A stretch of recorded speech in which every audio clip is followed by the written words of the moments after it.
Good morning all of you, नमस्कार प्रणाम। तो आप लोग कैसे हैं? उम्मीद करता हूं कि आप लोग अच्छे होंगे और फिर से अपना कोचिंग सेंटर में आप लोगों का स्वागत है। और हमेशा की तरह फिर से आप लोगों के लिए एक नया वीडियो लेकर आया। उस वीडियो के माध्यम से आप लोगों को मैं परिमेय संख्या के बारे में बताऊंगा और आप लोग इस वीडियो में शुरू से अंत तक बने रहिएगा। और हम आगे बढ़ने से पहले एक और छोटी सी रिक्वेस्ट है आप लोगों से कि इस चैनल को सब्सक्राइब भी कर दीजिएगा और लाइक शेयर कॉमेंट्स भी कर दीजिएगा। तो आप लोगों से उम्मीद रहेगा कि आप लोग जरूर कर दीजिएगा। तो चलिए अब चलते हैं और जानते हैं परिमेय संख्या के बारे में। तो आप लोग देख रहे हैं यहाँ देख रहे हैं कि परिमेय संख्या लिखा हुआ पहले से, और बारी बारी से हम 1, 2 और 3 तरीके से हमने परिमेय संख्या को परिभाषित किए हैं। तो बारी बारी से सभी को हम बताएंगे और आप लोग इसे आराम से देखिएगा और शुरू से अंत तक देखिएगा। तो चलिए, परिमेय संख्या एक ऐसी संख्या है जिसे हम भिन्न के रूप में लिखते हैं, जिसे हम बट्टा के रूप में लिखते हैं। वैसी संख्या को हम क्या कहते हैं? परिमेय संख्या कहते हैं। एक हो गया। दूसरा, परिमेय संख्या वह संख्या है जिसे अंश और हर के रूप में लिखते हैं, वैसी संख्या को हम परिमेय संख्या कहते हैं। तीसरा, परिमेय संख्या वह संख्या है जिसे हम p बाय q के रूप में लिखते हैं, यानी p बट्टे q के रूप में लिखते हैं, वैसी संख्या को हम परिमेय संख्या कहते हैं। चौथा, परिमेय संख्या वह संख्या है जो जिस संख्या के पूर्ण रूप से वर्गमूल बिना दशमलव के निकल जाता है, उसमें दशमलव नहीं लगता है, उस संख्या को भी हम परिमेय संख्या कहते हैं। जैसे कि 25 एक पूर्ण वर्ग संख्या है और उसका जब हम वर्गमूल निकालेंगे तो 5 निकलेगा, तो यानी कि बिना दशमलव के निकल जाएगा। तो ऐसी ही संख्या को हम क्या कहेंगे? परिमेय संख्या कहेंगे। तो देख लीजिए, यहां हम बारी बारी से बताएंगे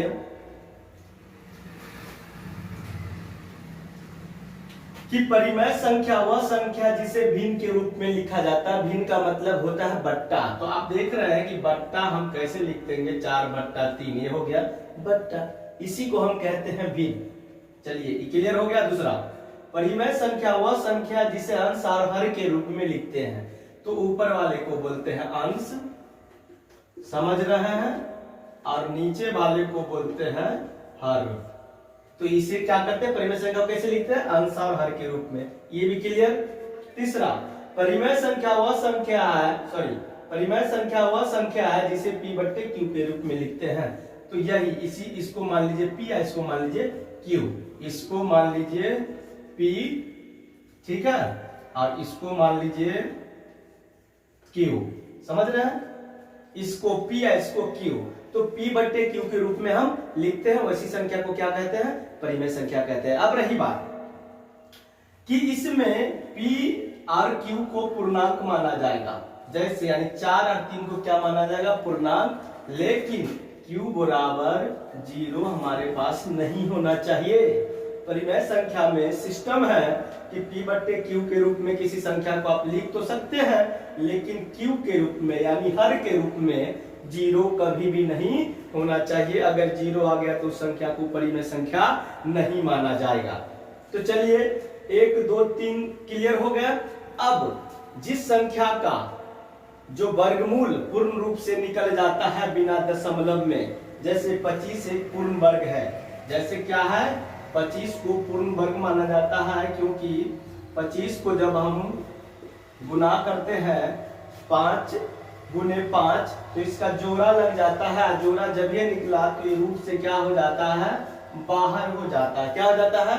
रूट से बाहर हो जाता है। तो ऐसी संख्या को हम क्या कहेंगे? परिमेय संख्या।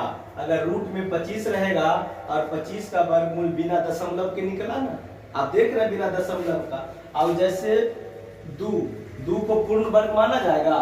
नहीं माना जाएगा, क्योंकि जब ये इसको हम लगाएंगे तो दशमलव में अंक आना चालू हो जाएगा। तो जैसे ही दशमलव में अंक आना चालू हो जाएगा तो वैसी संख्या को हम परिमेय संख्या नहीं कहेंगे। तो 25 को हम निकालते हैं वर्गमूल, तो इसका वर्गमूल कितना निकला? 5 निकला, बिना दशमलव में निकला। तो वैसी संख्या को हम क्या कहेंगे? परिमेय संख्या कहेंगे। अगर आपसे कोई पूछ दे कि रूट 2 परिमेय संख्या है, तो बोलिएगा नहीं, क्योंकि इसका जो है वर्गमूल निकलेगा ही नहीं। निकलेगा भी तो दशमलव में आएगा। हम पहले बोल दिए हैं, जिस संख्या का वर्गमूल दशमलव में निकलेगा तो ऐसी संख्या को हम परिमेय संख्या नहीं कहेंगे, बिना दशमलव वाला के कहेंगे। तो ये दशमलव में नहीं है तो ऐसी संख्या को क्या कहेंगे हम? परिमेय संख्या कहेंगे। तो आप लोग समझ रहे हैं बुआ? बहुत ध्यान से कनेक्शन सुनो। तो कहावत नहीं है, बाप मर गया अंधेरे में, बेटा के नाम पावर हाउस। तो दिमाग में थोड़ा दो बाबू। वैसे भी पढ़ लिख कर कुछ बनो, और नहीं पढ़ता लिखता वैसे भी डिमांड शादी विवाह में कम हो जाता है, तो तुम्हारा भी कम हो जाएगा। ध्यान दो इधर। तो रूट 2 जो है परिमेय संख्या नहीं है, जो कि आप लोग मेरे हिसाब से समझ चुके हैं, और समझना भी चाहिए आप लोगों को। और किसी भी प्रकार से कठिनाई परेशानी हो तो आप लोग कमेंट्स में भेज दीजिएगा। तो चलिए, मुख्य रूप से यहाँ आप लोग समझ गए।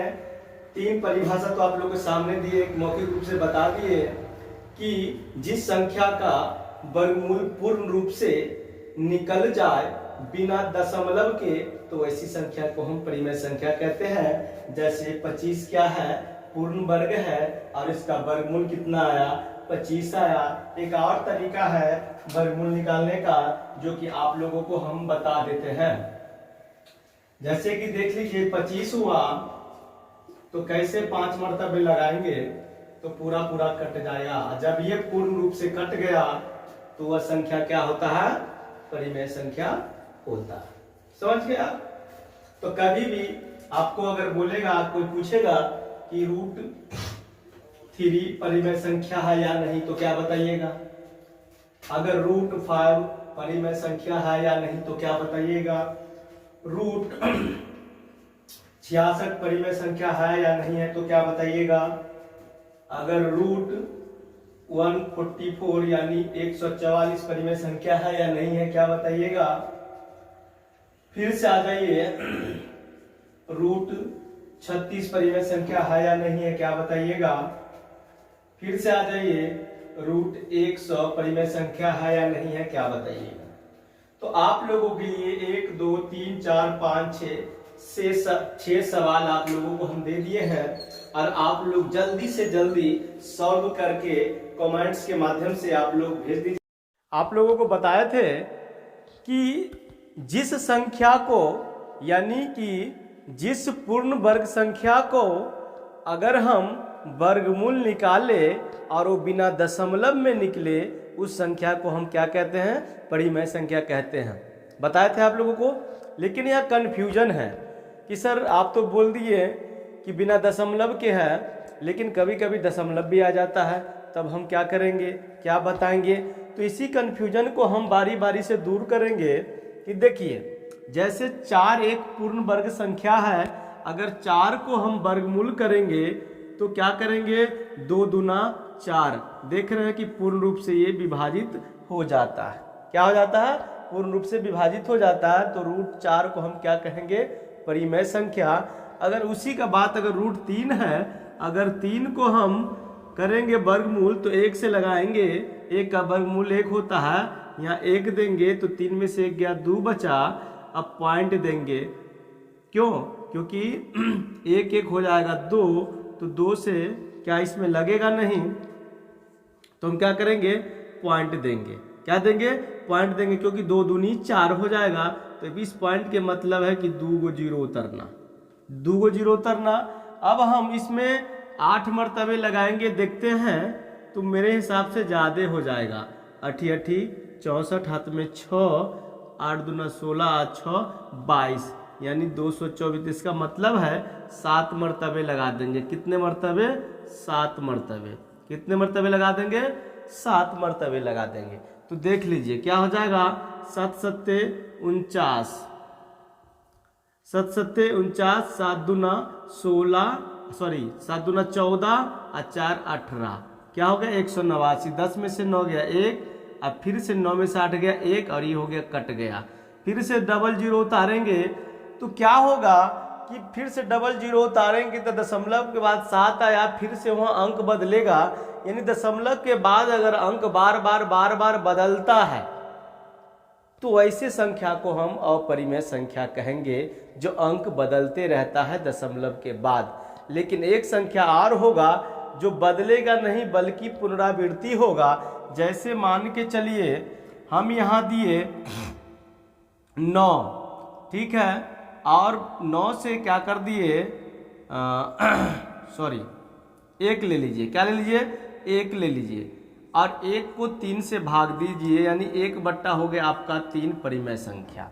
तो इसमें देखिएगा कि अगर हम करेंगे भाग लगाएंगे, विभाजित करेंगे, तो बार बार अंक पुनरावृत्ति होगा। देखते रहिए, 3 निकाय 3, सॉरी ये तो कटेगा नहीं 3 से, तो 0 दे देंगे पहले, उसके बाद पॉइंट, फिर पॉइंट के बदले 0, 3 तिया 9, तो 10 में से 9 गया तो 1 बच गया। ऐसे ही हासिल लिया 10, 10 में से 9 गया 1, फिर से 0.1 बार दिए तो आराम से 0 दे सकते हैं, फिर 3 तिया 9, फिर 1 बच गया, क्या, फिर दशमलव तो पहले ही दे दिए, उसके बदले 0, 3 तिया 9, यानी ये कभी नहीं कटने वाला है। क्या है, ये कभी नहीं कटने वाला है, यानी डॉट डॉट का मतलब अनगिनत तक जाएगा, यानी जिस अंक के बार बार पुनरावृत्ति होगा वह संख्या भी परिमेय संख्या कहलाएगा। और जो अंक दशमलव के बाद कट जाएगा, जैसे फिर से देख लीजिए, जैसे हम देंगे 2 और यहाँ देंगे 9, तो 2 चौका 8, 9 में से 8 गया, 1 यहाँ लगेगा नहीं, इससे विभाजित होगा नहीं, तो दशमलव यहाँ 0, तो क्या हो गया 2 पंचे 10, क्या हो गया 2 पंचे 10। तो यानी जो संख्या दशमलव के बाद कटता भी है वो संख्या भी परिमेय संख्या कहलाएगा, और जो संख्या दशमलव के बाद एक ही अंक बार बार आएगा वह भी संख्या परिमेय संख्या कहलाएगा। परंतु वह संख्या परिमेय संख्या नहीं कहलाएगा जो दशमलव के बाद अंक बदलेगा। जिसमें अंक अगर बदलता है तो आप आराम से आंख बंद करके कह सकते हैं कि वह संख्या अपरिमेय संख्या। तो आप लोगों को कन्फ्यूजन दूर हो गया कि सर आप तो बोले थे कि दशमलव के बाद दशमलव नहीं आना चाहिए वर्गमूल में, तो स्वाभाविक है, हम अगर 4 के वर्गमूल करेंगे तो दशमलव आएगा ही नहीं, तो 4 तो ऑलरेडी हो जाएगा, परिमेय संख्या होगा कि नहीं होगा। और जिस इस 3 का बात कीजिए दशमलव भी आएगा और दशमलव के बाद अंक भी बदलेगा तो हो जाएगा अपरिमेय संख्या। और जो संख्या के बाद दशमलव के बाद बार बार जो अंक आएगा एक ही अंक, वो भी संख्या हो जाएगा परिमेय संख्या। जैसे ये संख्या हो गया परिमेय संख्या, और जो संख्या दशमलव के बाद कट जाता है वो भी संख्या हो जाएगा परिमेय संख्या। तो ये कन्फ्यूजन हो गया दूर। मुझे उम्मीद है, मुझे आशा है कि आप लोग इस कन्फ्यूजन को दूर कर लिए होंगे। चलिए तो चलते हैं, इसी के साथ आप लोग से विदा लेते हैं। जय हिंद।